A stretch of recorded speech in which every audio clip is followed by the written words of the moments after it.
Hello everyone and a very welcome back to the Plane Guy YouTube channel. You join us here today at London Heathrow Airport in this fabulous aircraft. This is the FSLabs Concorde, for which I'm going to be giving you a walkthrough tutorial today on basically how to operate and fly the aircraft. Just a few points to note. So we are currently using P3D for this tutorial, as this is currently the only simulator the aircraft is available for. However, I do imagine rather quite shortly that it will be made available for Microsoft Flight Simulator. Obviously, few things to consider. Obviously, P3D is a slightly older simulator. As such, there is actually a number of bugs and issues with the airplane. It's not up to any point that the airplane is unflyable, it very much is, but just a few little issues do appear to be present, just to let you know with that. But still, this tutorial is going to be split down into 3 separate parts. So we're going to have the basically cold and dark, the initial setup, takeoff, climb out, and the descent and landing tutorials. And I hope to also put out a few more as well. So I certainly hope you do find this useful. If you do have any questions, please pop it down in the comments below. Obviously, the best place to reach me is on Discord. So if you would want to please follow us on there, that would be great. And of course, I'd always appreciate a like and a subscribe as well. You can also follow us on our separate channels as well, including Twitch, where I do frequently live stream the aircraft, and you can actually learn loads more about it as well. But still, please sit back, relax, and enjoy the video. Thank you very much. Okay everyone, welcome to the flight deck here of Concorde. In this case we're flying Golf Bravo Oscar Alpha Foxtrot today out towards New York. So just a couple of points of information to pass over to you to begin with. In case you hear that beeping, what you want to do is you want to go Control, Shift and Z. Okay, that basically gets rid of that. Also, something you can do here as well is you can also go Inhibit as well. Okay, I'm just going to get rid of that like so. There we go. Okay, because honestly that beeping can really drive you crazy. Something else also to point out here as well is that when you're actually on a stand like this, because Concorde has quite a long nose, you might actually have to push the aircraft back. Or if you've actually spawned on a stand with another aircraft there, this is key. You need to make sure that you go off and change your INSs. Okay, you need to change them. So basically what you'll find on the aircraft is you have a few switches like this that control them. So at the moment this is currently in the align mode, and this is something that's very good if you load up at a base, say for instance like Paris Charles de Gaulle, Heathrow or even New York. It'll actually start the alignment process for you, because it can actually take some time. In this case it's currently on 65. We can't actually start flying the aircraft, we can't actually start navigating until it's at least 55. Needless to say, by the time that you've done everything, it'll even be lower than that. The lower the number, the higher accuracy that you have. So that's something to consider. However, in order to actually align it, okay, we actually have to put in the gate position.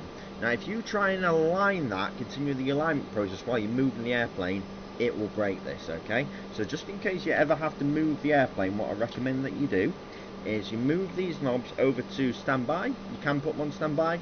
Personally, I like to put them to off. And then what you want to do is, once that you push back, make sure you go ahead and get your new longitude and latitude. As you see, I've got mine here as well. Shouldn't change all that much, it will probably be the same. But at which point what you want to then go ahead and do is you want to hit insert. In fact, let me just get rid of the yoke. Put that in and then hit align. And then in order to monitor the alignment, you want to go to status page here. And then that should start counting down from 95. But either way, that's the first thing that you actually want to just be aware of. So, the other thing also here as well is, because we are at a base like Heathrow, then basically the engineers have already come on and already done that for us. Obviously it's not applicable at all stations, but sorry, at all airports that you may go to. But just in case you have any problems, like I say, you want to make sure your ground power is on. So what you want to do is you want to engage your GPU. In this case on P3D it's add-ons, ground services. Request GPU, flick the switch here, and then you've got power. Okay, really quite simple. So yeah, just beware of that, because not every airport, like I say, you technically have an engineer, so it could actually be in a cold and dark state. So moving on now, I'm going to show you to our little EFB here, and this is actually quite critical, especially when operating the flights that we do, because we can use this to load routes as well. But also, if you are interested in doing a full cold and dark, you can actually load it from here. In this case, you press number 60, and you can do it there like so. I don't personally like to do that, but the choice is yours if you would like to do something like that. But still, this is a very, very critical tool that we need for setting the airplane up. So, the first thing that you want to go ahead and do is you want to go ahead and load up the route that you're going to do. In this case, it's a little bit awkward because we're going to be operating the Speedbird 3 and it's midday. Concorde would never normally depart for New York at this particular time, but still, we'll just skip over that fact for today. So in this case, we have some charters. So you see here, London Heathrow to Edinburgh, Manchester flights, all that good stuff.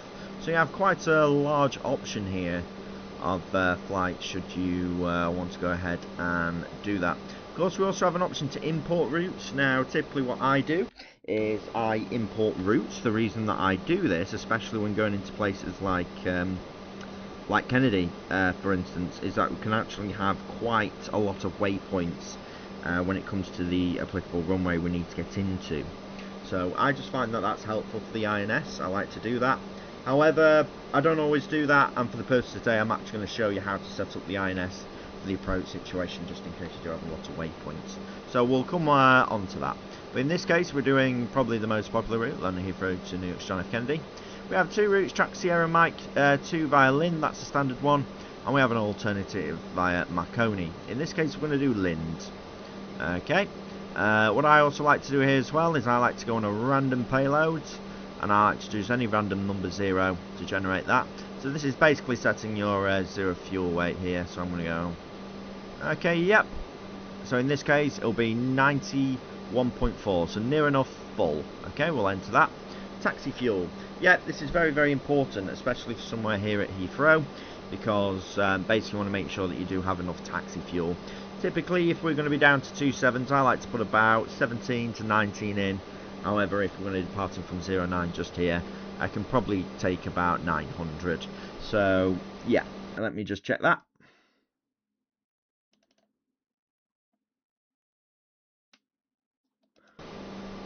Okay, that's good because we're using 09s today. So, in this case, I'm not going to put too much fuel in. In fact, I'm probably going to go 800. I'll ask for 800. So what that's now doing is that's now compiling for us, okay? So we'll go ahead and we'll let that calculate all the figures that we need to do. The good thing also about this is it's actually going to generate a briefing document for us, okay? And then we can actually use that to get various different weights and balance and all things like that, etc. So, yeah, we'll let that do that. Also, another key thing you can also do here as well is you can actually get it on a tablet device as well. I'm actually loading mine currently on a tablet device. The advantage of also doing something like this is you actually get your load sheet a lot earlier as well. For complicated aircraft like this, it is very normal that the load sheet is produced a little bit earlier. Say for instance ATRs, I've worked on ATRs in real life. You know, before check-in would close, check-in would close even before the aircraft arrives sometimes. And that's because you do need the time to generate a load sheet. And considering Concorde is a little bit complicated, you know, I always prefer to use my AFB with this. So here we go, it has generated all the details for us here, which is great. In this case, there is a few things that we should change, but that's absolutely fine. Obviously, hit print data, that's going to generate a briefing document for us, which we can view here, but also on your tablet as well. But in this case, I'm actually going to change some of the data over. Okay, so 538 is our stand. We can also change the stands as well that we want on arrival, which is going to be helpful. So departing 09 right today, which is good. Arrival gate, I like to simulate modern operations, so for us we'd actually be going on to Terminal 8 into New York John F. Kennedy, but for some reason it's not turning up. But never mind, we'll leave that off. Probably because I've not updated the AirAct. Now, just in case for whatever reason you should accidentally click off it, all you got to do is just hit number 1 there, like so, and that'll take us back to that. So in this case, let's just have a quick review. 538 stand is Terminal 72, 800, slight little bit extra fuel. I'm happy with all that. Super. So when you're ready, you can actually go ahead and file your flight plan.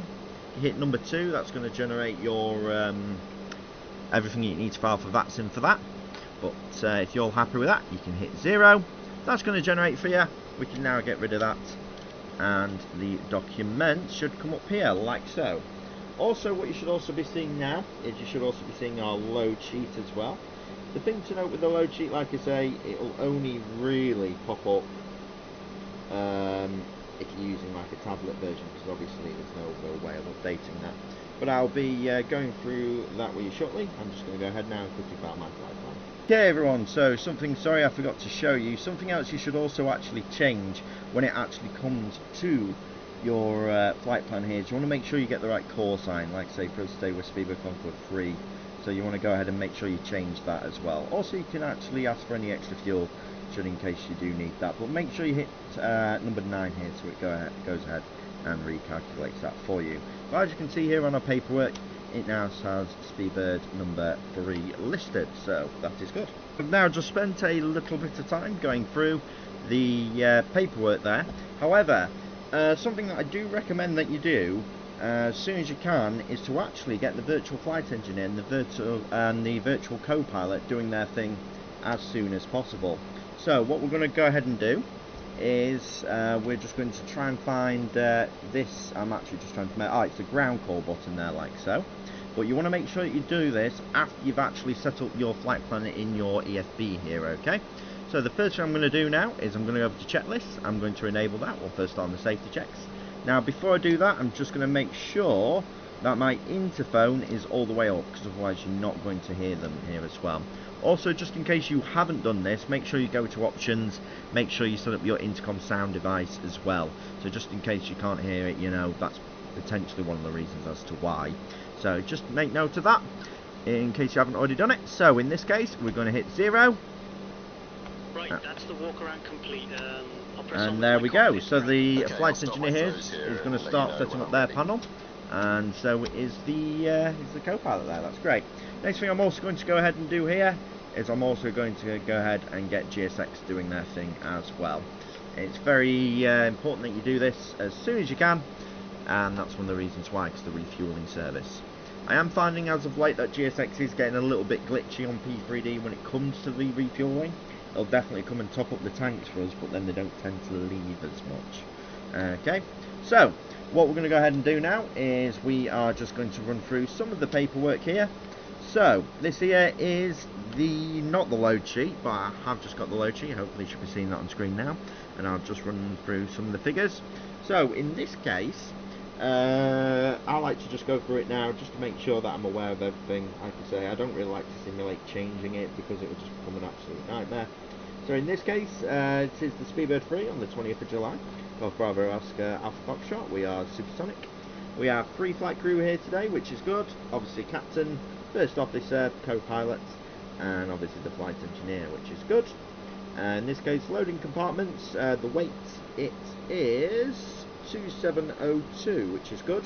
Now in Concorde we actually have 2 holds. We have a forward hold underneath the airplane. We also have one big one in the tail. So the big one in the tail is number 6. So that's where we store the majority of the passenger baggage, which is 2226. And normally we just put the crew baggage in hold number 1, in this case 476. However, we have got a full load today, so we've had to whack a few more in there. But that's okay. That's fine. Obviously passenger in cabin, in this case 8,100, which indicates to me it's a full load here today. 100 passengers, which is good. That also tells me as well that the airplane is going to be very, very heavy. We have to be very careful with how we then fly the aircraft. And trust me, if we've only got like 90 passengers on compared to 100, you will feel the difference, okay? It is very, very noticeable, okay? Also the total traffic load, so that's we're carrying 10.8 tons of load, that's a load. Dry operating weight, that's good, and we actually have a 0 fuel weights here as well. I always take notes and start writing a few of these aspects down because they are very, very important. You know, you might not always use them on other airplanes, for instance, but on Concorde it is exceptionally relevant, so I always like to write this down. So 0 fuel weight actual is 91.3, so as you can see there we're near enough at our max. Takeoff fuel today is 91.4 tons. Concorde does use an awful lot of fuel. We also have takeoff weight actual of 182.7. trip fuel of 78.6 and a landing weight of 104, so that's all good. And of course all of our trim information, DOIs, we have all that here as well. 048 CG, also the elevon here as well. Basically that's our trim setting. Okay, in this case when we're this heavy, it's standard 2.5 positive, which is all fine as well. So yeah, loads of helpful information on there. I like to write all that down, so I like to loading compartment, passenger bags, all the different weights, so on and so forth. So, carrying on here as well, this document here, this is very helpful. The co-pilot will actually fill this out for us as we move on throughout the flight. So that's actually really helpful. So, yeah, we can do various different calculations. Okay, so obviously as you can see here, loads and loads of different things here, like so. This is also, I think, our radiation here as well. But also this is probably one of the most important ones, okay? And this actually explains to us the waypoints that we're going to be going off to. And you might actually see here points 1, 2, 3, 4 and 5. And that basically explains the sequence that we should be putting them in regard to the INS. Obviously the co-pilot will do that for us very shortly. But still, that's very helpful. Also these black lines here as well basically also indicate when you should then actually start putting in the next set. Because the issue that we have with the INS is that it can only hold 9 positions at a time. Okay, so it's something you do have to consistently keep updating. You can't load them all in now. Okay, we also have the longitude and latitude as well, which is also incredibly important. Now in this case, when we get over to Kennedy, we're going to be going to somewhere called Cameron. However, that's not going to necessarily be our final waypoint. We might have to actually put more in, which I'll show you a little bit later on. Continuing on here as well, this chart is also very helpful. It explains, you know, if we lose engines, if we can basically carry on, or we need to return. So in this case, obviously, it's explaining that, you know, if we have 3 engines at this point, it's suitable to return to Heathrow or to Shannon, or at roughly 50 west, we should continue on to JFK, for instance. So yeah, loads of different helpful bits of information here. This is also very helpful as well. This basically explains our fuel situation here, and also the fuel going in each separate tanks. Very important because on Concorde we have to actually move fuel, which is a semi-complicated process. I'll not be going through that with you today, but I will just explain that there is actually a virtual flight engineer that will do all that for you. However, there will be times where you might actually have to manipulate this yourself, but it's actually relatively quite simple. But yeah, I'll show you how to do that in another video, or it might actually come up today, in which case I'll show you a bit later on. So in this case, this is our takeoff chart here. I don't like to take too much from this at the moment. It's very unlikely to change, but I'd just like to update a few figures because we can actually update it via EFB. So I don't like to do this too much now. And obviously here as well, we actually have a map as well. So that's incredibly helpful. So just to make a note, when it comes to these arrows, that basically explains where we accelerate and de-accelerate. So departing London here, just after Cardiff, we'll start our acceleration into the Bristol Channel, and this is where we'll start slowing down here as well. And of course here we actually have our Sigmets and our winds aloft as well. So yeah, more welcome, go through that however you deem fit. That's entirely up to you, but that's kind of how I like to do it. So continuing now, I just like to do a little bit of a run through on the overhead, make sure everything's okay. And something I always forget to do on Concorde is I always forget to lock the cockpit door prior to departure. It's something I'm quite bad with. But still, just running through now, I'm just checking to make sure that in this case roof lights, we don't necessarily need those on. Kind of act a little bit like dome lights. Obviously anti-collision we don't need on. Nav lights are on, that's good.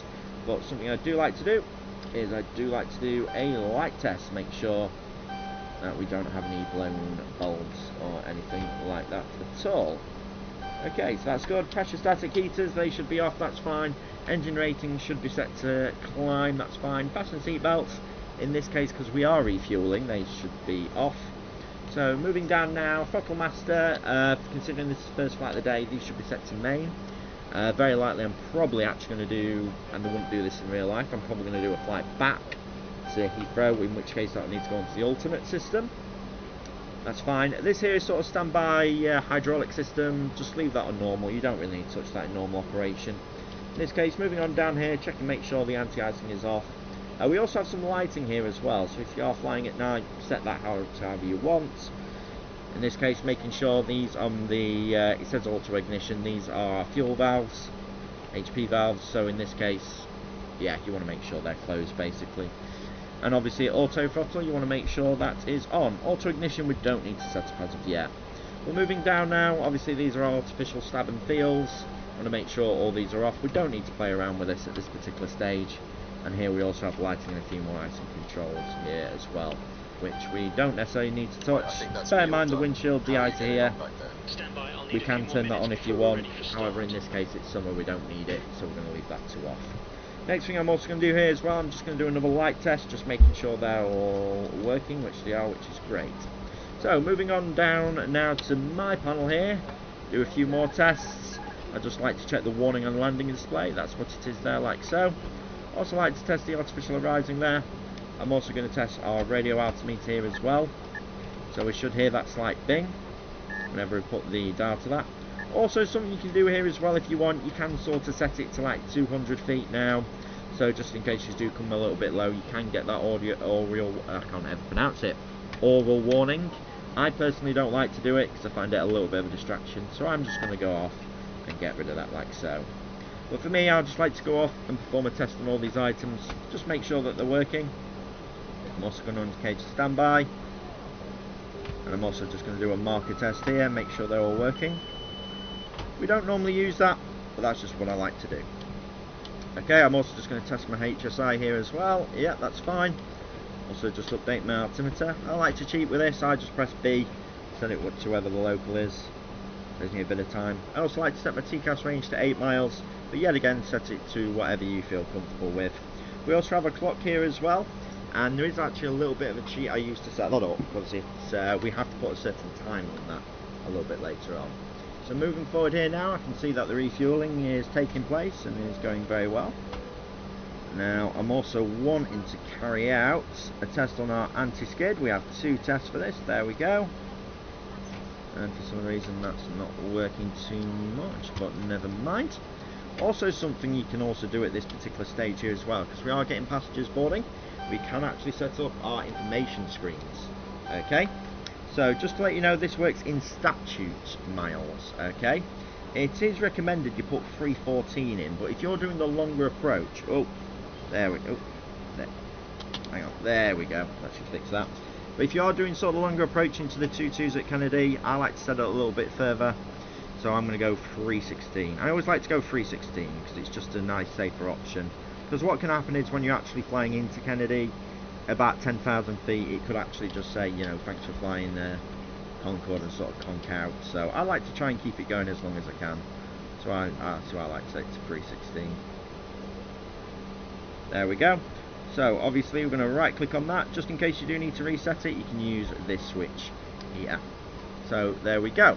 So moving on now, this is something I do want to talk to you about, the nose wheel steering.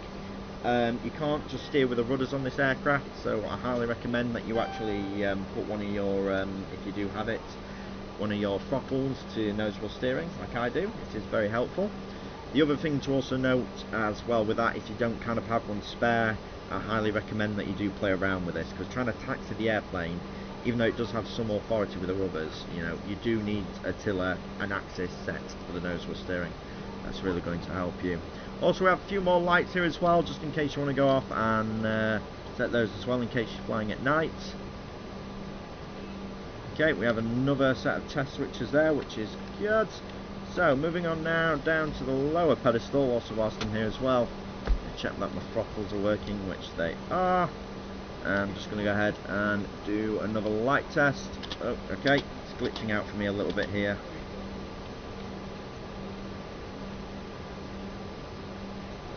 Okay, that's what I'm looking for, that's great. I'm also just going to check, and also what I'm going to do as well is I'm just going to select landing gear up, because we should also hear that beep as well.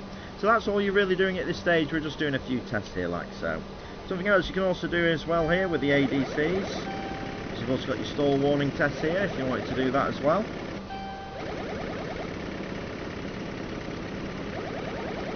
I'm just going to put those back to normal. Sometimes I don't always do that, to be honest, but it's up to you, like I say. But I highly recommend doing it if you can.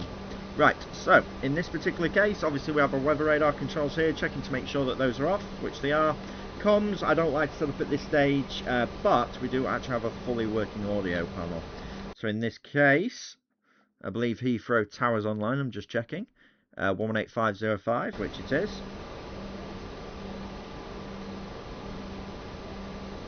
So what I'm going to do is I'm going to tune that now. So as you can see, we can actually hear stuff. If we turn it down, then it actually goes. So that's one of the things I really like about this aircraft. We actually do have a working audio panel there. So coming over to the flight engineer station here, there's also a few things I'm going to check here as well. So I'm just going to check my brake temps are working. Okay. You can also do a light test here as well, if you wanted to. It's entirely up to you. And of course, if you did want to as well, you can actually go off and start setting up all this panel up. Bear in mind that the flight engineer is automatic, okay? So I highly recommend that you don't spend too much time doing this, especially also in flight, because if you're trying to fly the airplane and set this up, you know, you will run into problems. But there's a few tests I like to do, such as the door warning test there as well. Sure, that's working. I'm doing tests on the oil quantities, oil temperatures, and our fuel temperatures there as well. Okay, so overall that's looking good. So something else I'm now going to do now, because I'm quite happy with how the airplane is set up, we've done various different checks, is I'm going to set up our departure routes. Now something I've also done here as well is I've set up some custom stuff on Navigraph here as well, on the Navigraph app, and that's actually going to be really helpful for us because it means it's a lot easier to access our charts, and also just in case we should go off course, we've kind of got a little bit of guidance for that as well. So I highly recommend, if you do have it, Navigraph on like a tablet or any device like that, to also set this up and use it for Concorde as well. But I'll be doing another video that provides some tips with that. But still, in this particular case, we're going to be departing out of 090 right. We're going to be heading out to Compton. Now, considering that there's ATC, normally we do get specific instructions on what to do. So normally make a turn at London 1.5 DME. However, in this particular case, what I'm actually going to do is I'm going to make sure that we are set up with Compton. Okay, I'm not too sure what happened there. Okay, this is a bit strange.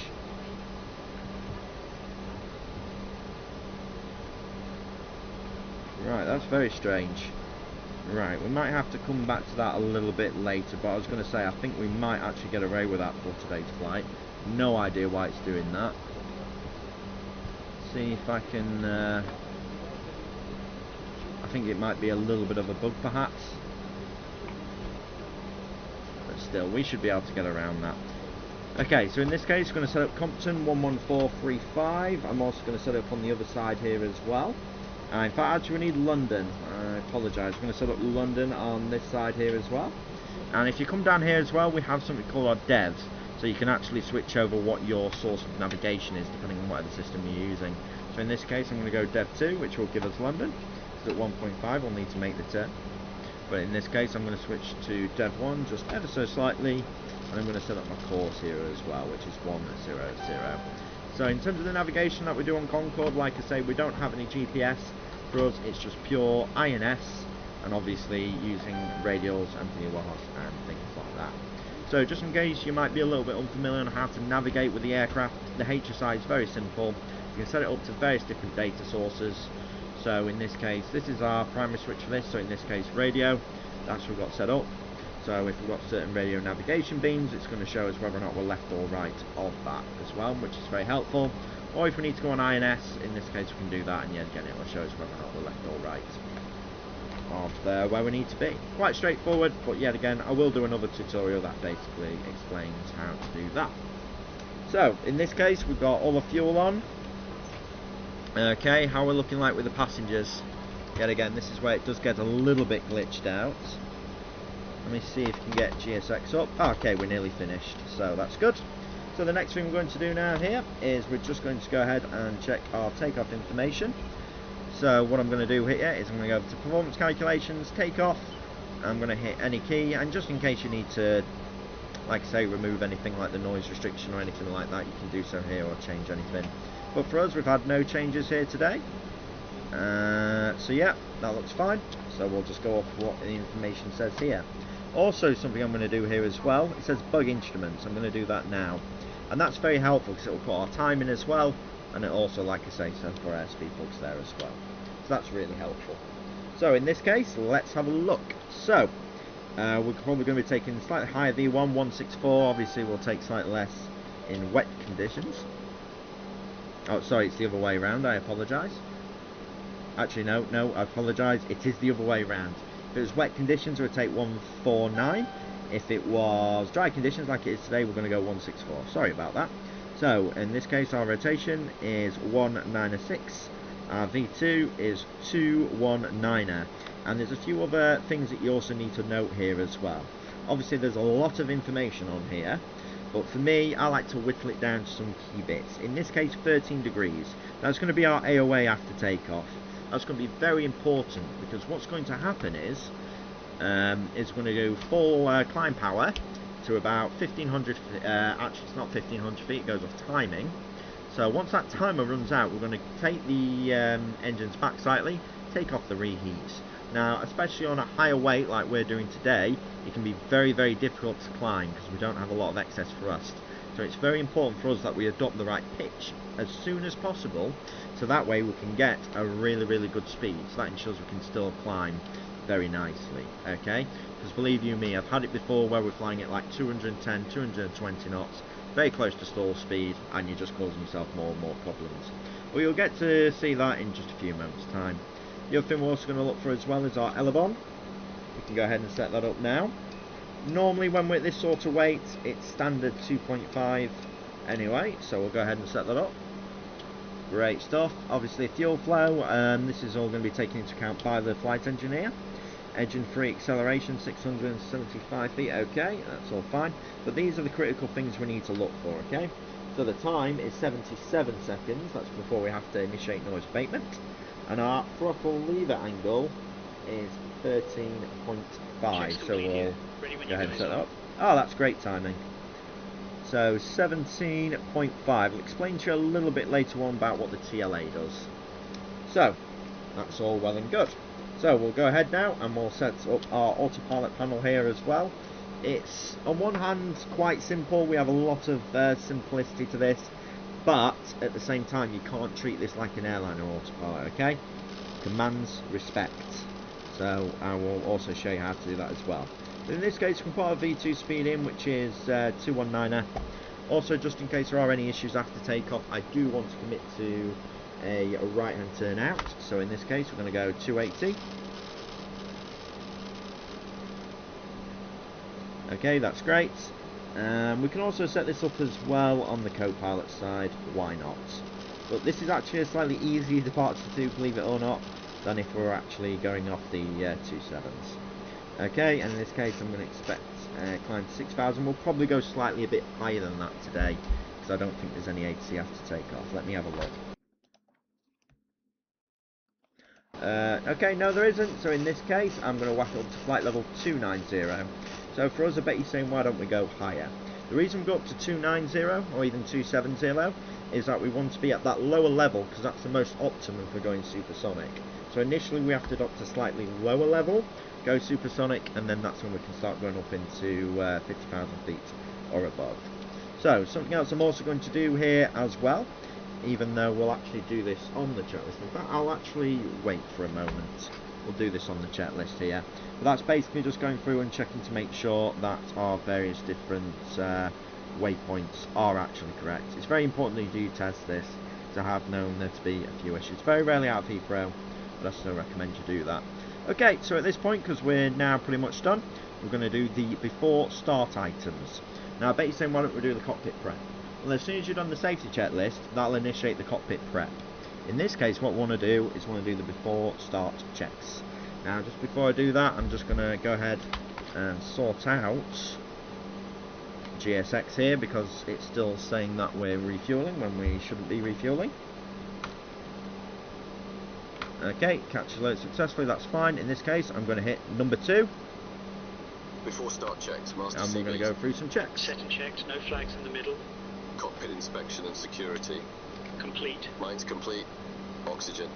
On checked and 100%. Check this side, 100%. DV windows. Yeah, you want to make sure they're closed because we can actually open those. They're on. Anti-stall systems.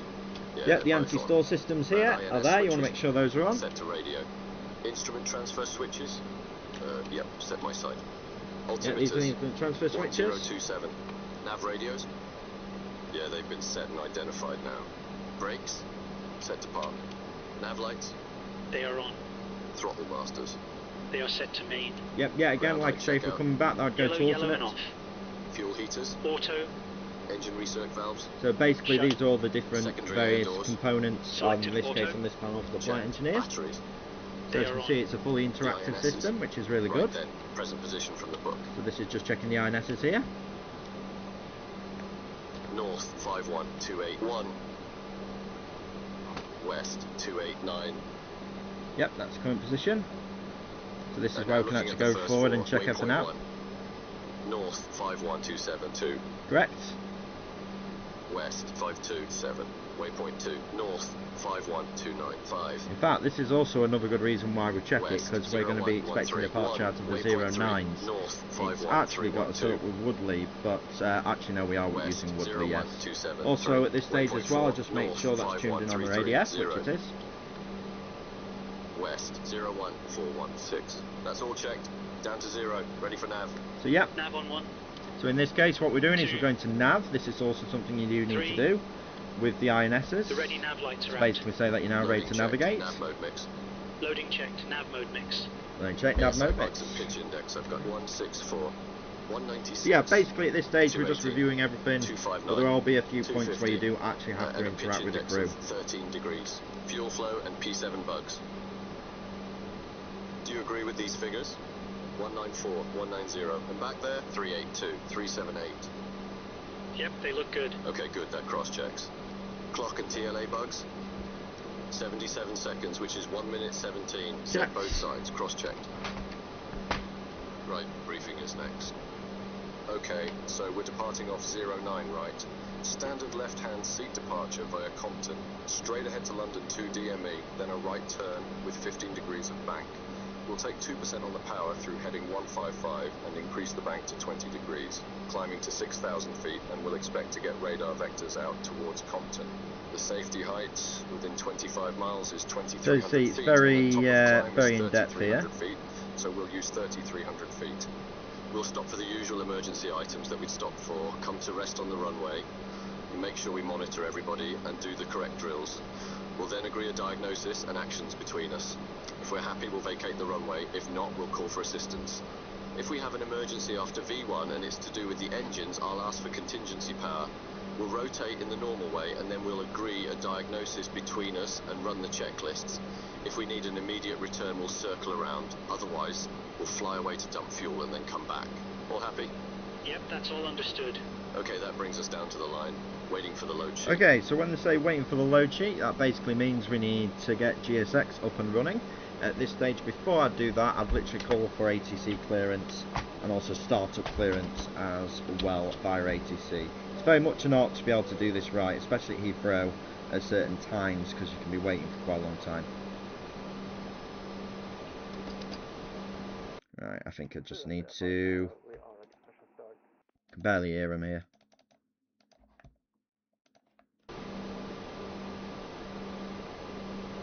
Okay, so we'll just wait for a gap, and there is a certain way that you should be requesting clearance, so I'll go through that with you.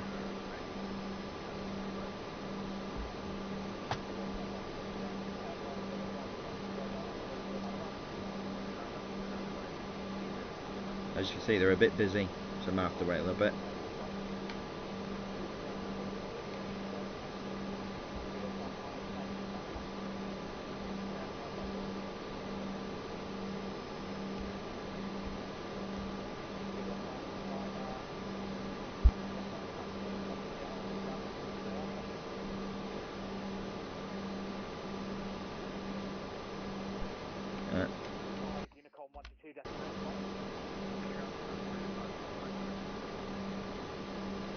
Very good afternoon, Speedboat Concorde 3, radio check.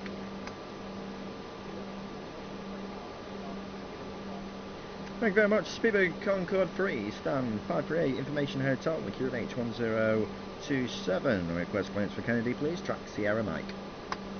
Track Sierra Mike is a supersonic track, you have to request that. So yeah, make sure you always say the track you want to take. Obviously the Concorde tracks are very, very specialist, okay? We're not following the normal NAT tracks, okay? The route that Concorde takes is slightly longer, but it means we can remain supersonic for longer. In this case, tracks Sierra November, Sierra Mike are specialist supersonic tracks.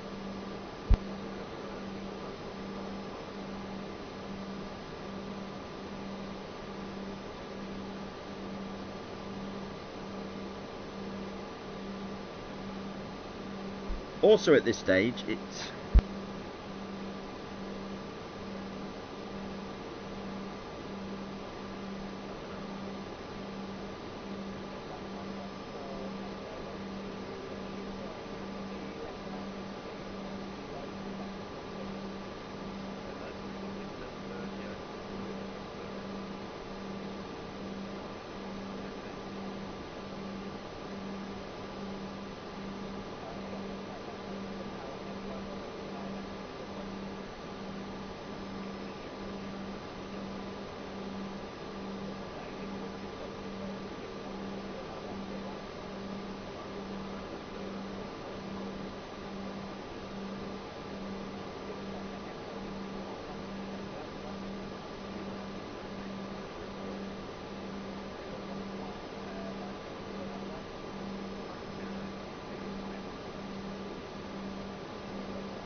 Uniform 556 correct, bye bye.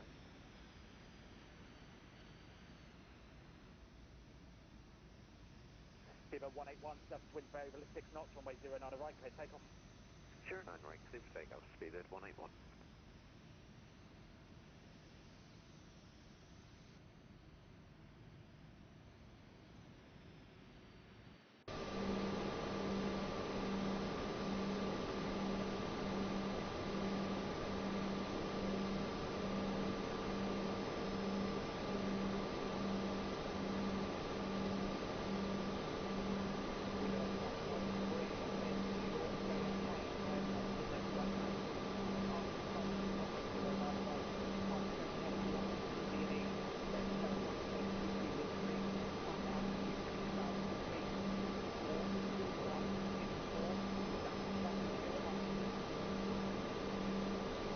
thank you. Speedboat Concorde 3, clear to Kennedy, 09 right at London 2 DME, right turn 220 degrees, climbing 6000, squawking 2164 on track Sierra Mike.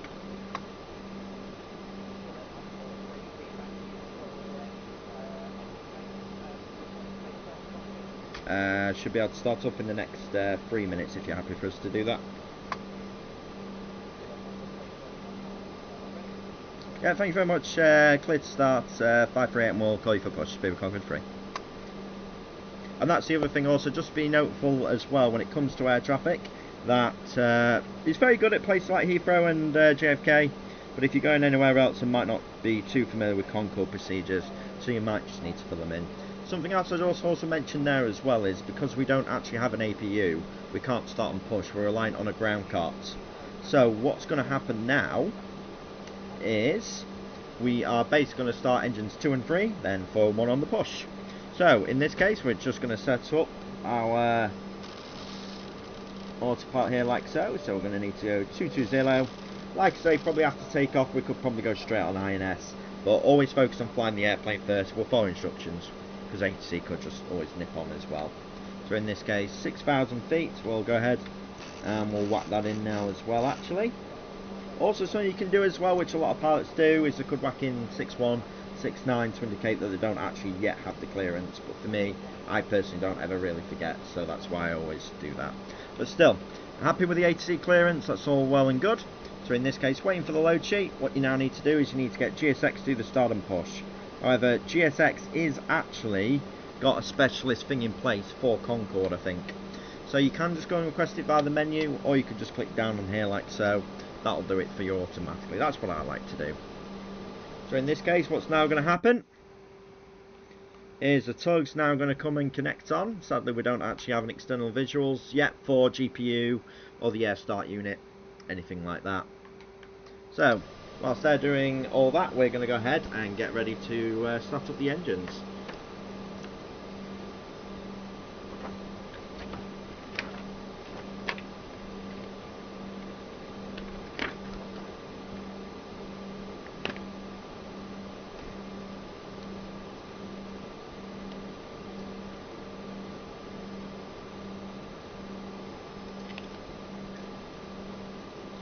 So just whilst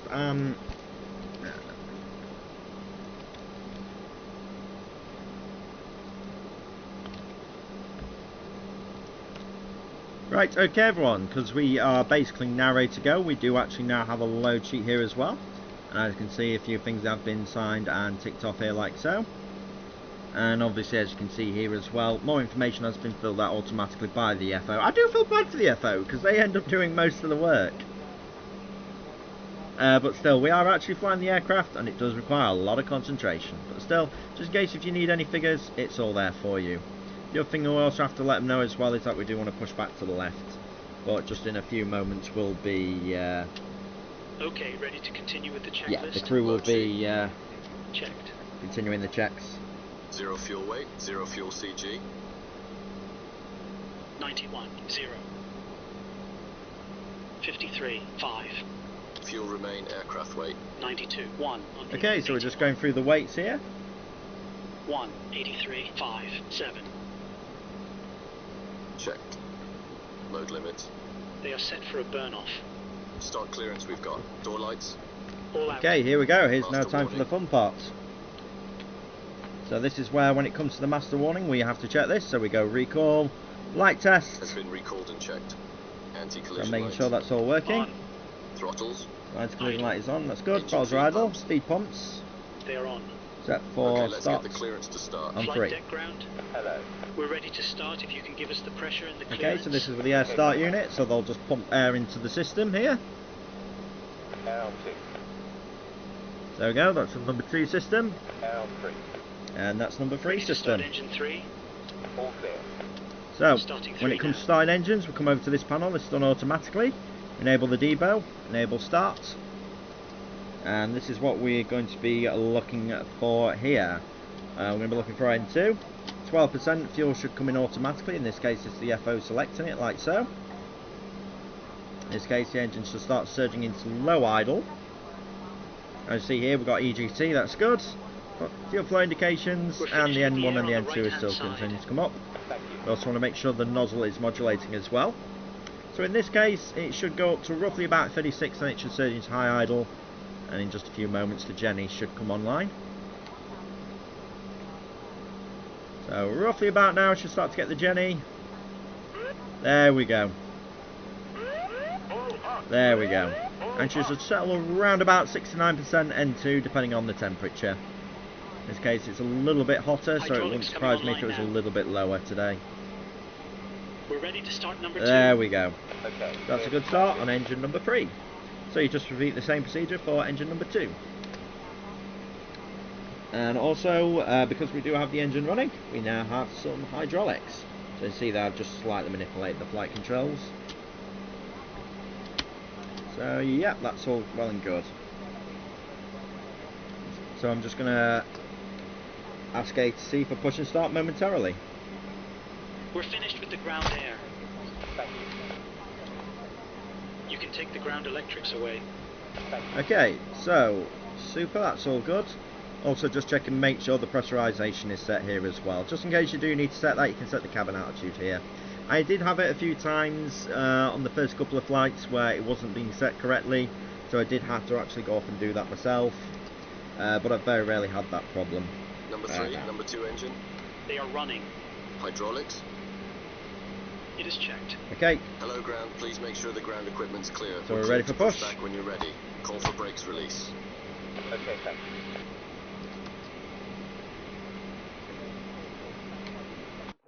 Right, I'm just going to hit Q just so I can hear AC a little bit better. And Speedway Concorde 3, request push, stand 538 please. Speedway Concorde 3, stand 538, push start through face south. Push start through face south 538, Speedway Concorde 3. Okay, that's great. So, we can now release our brakes. I always forget where the parking brake is. Oh, it's a bit of an awkward brake. Okay, there we go. We're now pushing back for New York. So, on the pushback, what you want to do is you want to bring the nose and visor down. In this case, you want to bring it down to the 0 degree position. And the whole reason we manipulate the nose is so that way we've got better, we can see better outside really. It's to improve the, yeah. I don't really know how to word that, to be quite honest with you. It's so we can get better visual quality. It's not visual quality, better visibility, that's it. But yeah, on push you want to bring the nose to 0. We'll lower it a little bit later on. The thing to also note about the nose as well is that I'm actually using the flap axis to bring it down. That's a really good thing about it. It also has limiting speed like flaps as well, so you can semi-treat it a little bit like flaps. However, it doesn't actually have the same aerodynamic effect. For us, we use it for visibility, not dirtying up the wing. So, in this particular case, we're going to start engines 4 and 1 very shortly. I don't know why, but at Heathrow they always wait until the push is complete. Something we can do now is we can start turning on the artificial stab and feel. We can also bring our elevons and rudder. We want to make sure they're on the blue channel. Looking down here as well, making sure they're on blue as well, which is good. But at this stage there isn't actually too much we need to do. Parking brake set to park. Okay, so when it comes to setting the parking brakes, in this case I'm using a key combine. That's the emergency brake setting. You want to press it again to put it onto the actual parking brake setting. So we're just in this case going to monitor their engine start and make sure it's okay. At which point we'll get the ground crew clear. We'll do some more checks. We could theoretically do the checks now, but I like to wait just until the engine started, just in case we should have an issue and we need to be pulled back onto stand. We also do need to start lowering the nose shortly, but that's actually one of the last items that I recommend you do before we start taxiing.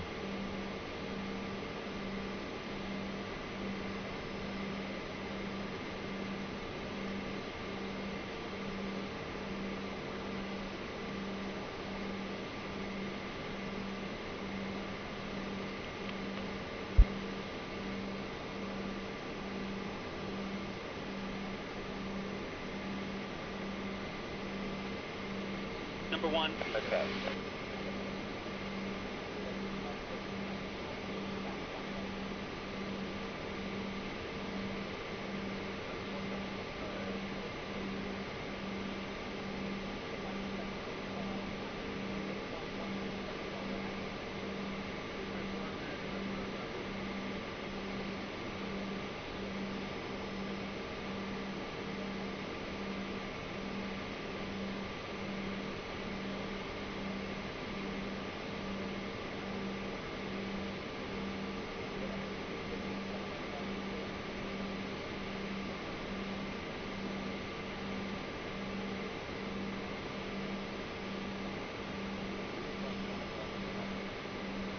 Okay, so with engine 1 now surging into high idle, I'm happy with all that.